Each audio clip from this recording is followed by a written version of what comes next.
Hi guys, this is Stan. Welcome back to my channel. Today, let's talk about all the amazing fantasy books I am going to read in September.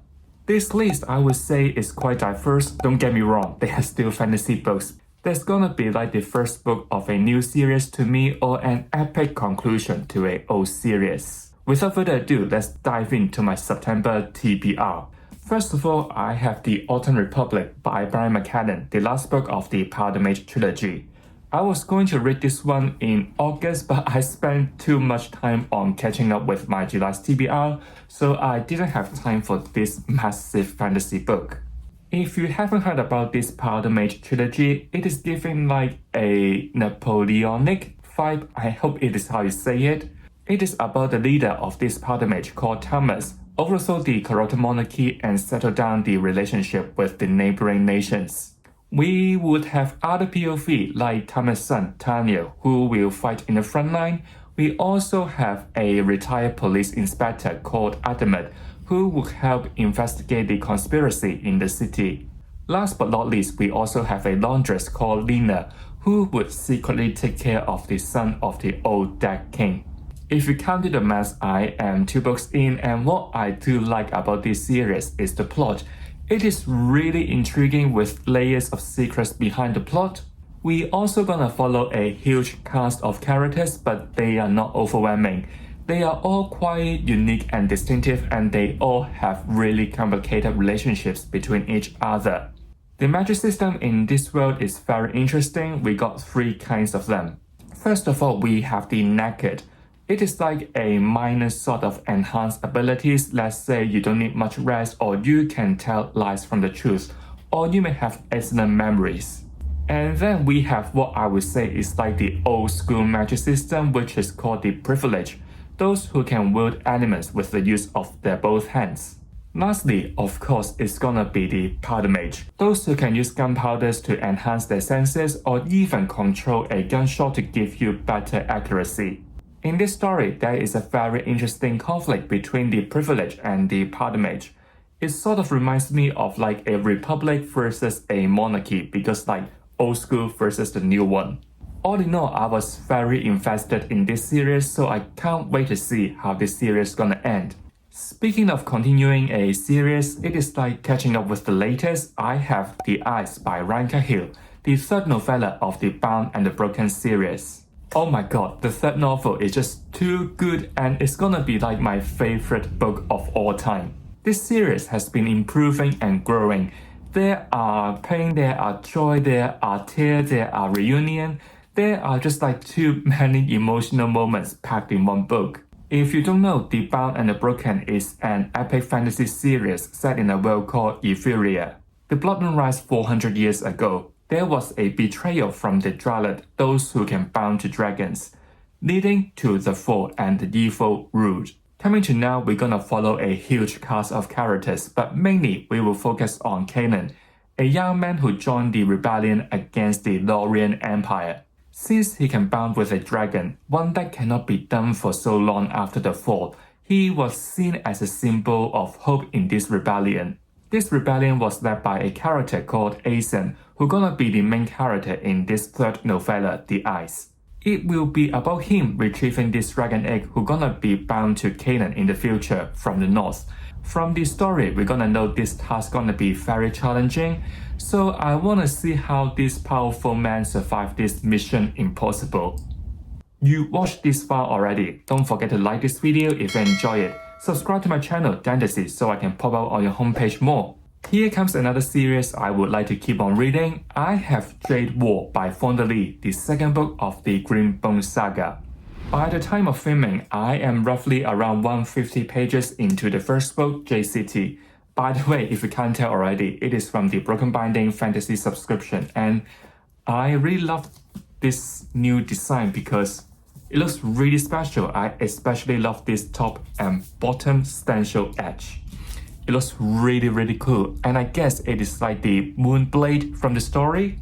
I haven't finished this book yet, so I don't want any spoiler from the synopsis of the 2nd book. So far, I am enjoying this book. Firstly, it is an Asian-inspired fantasy, and it is quite close to where I come from. So I got a very soft spot for it. So when I see places like K Kong, when I see places like Janun and like Jade, it reminds me of home. It feels very special to me in a sense. Then I found this book centers the three siblings with a cousin. It is about them as the figures from this very powerful Jade family, how they're gonna handle the potential conflicts. This character, at this point, I can't really say they are very well written, but they are all very unique and distinctive.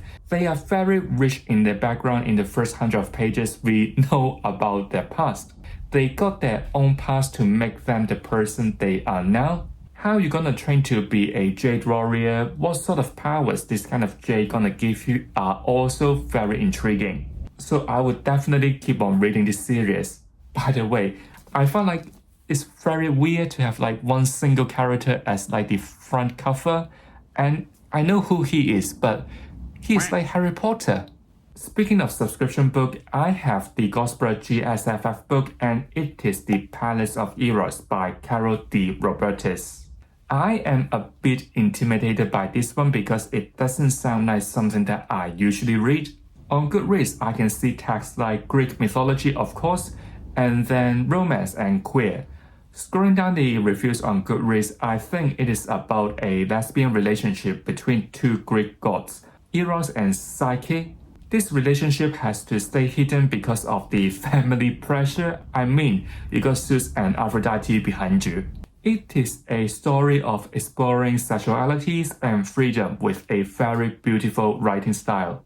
Honestly, I have no idea what I should expect from this one because, like I said, it is not something that I usually touch, so I'm not sure would it be great or not. Side note here, I am actually thinking to cancel my GSFF subscription sometime in the future. I don't have an exact date, and I know it is weird because I have just filmed the GSFF review. I saw their September pick and it is a fantasy romance, and my mind is already no. I had really bad experience with their fantasy romance choice, so I would definitely skip it. I mean, I know I would definitely not enjoy it. I know fantasy romance is always a big no-no from me, especially from Ghostbra. I have been using this service for nearly a year now and I haven't used my skip yet.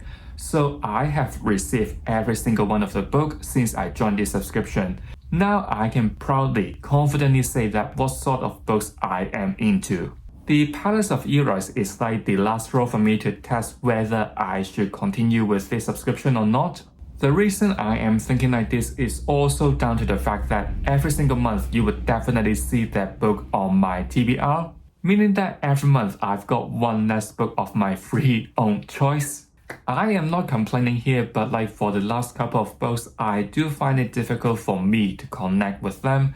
Sometimes they do have nice ones, don't get me wrong. I would say their choice or like their tastes are quite similar to other subscriptions, let's say Inimicrate or Fairy Loot, because we have already got two overlapping books with them in this year.